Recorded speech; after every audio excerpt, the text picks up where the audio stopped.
baxnaanada adduunka iyo biritiya wixii maqan bixisada hadaadiya bildhacaysa ha u gudin baahidana sideedaba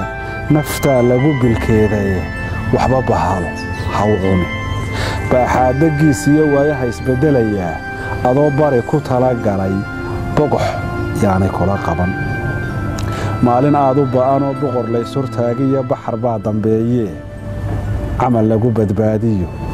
diintaada baraxtiro barashada aqoonta iyo cilmi baaxadiisuna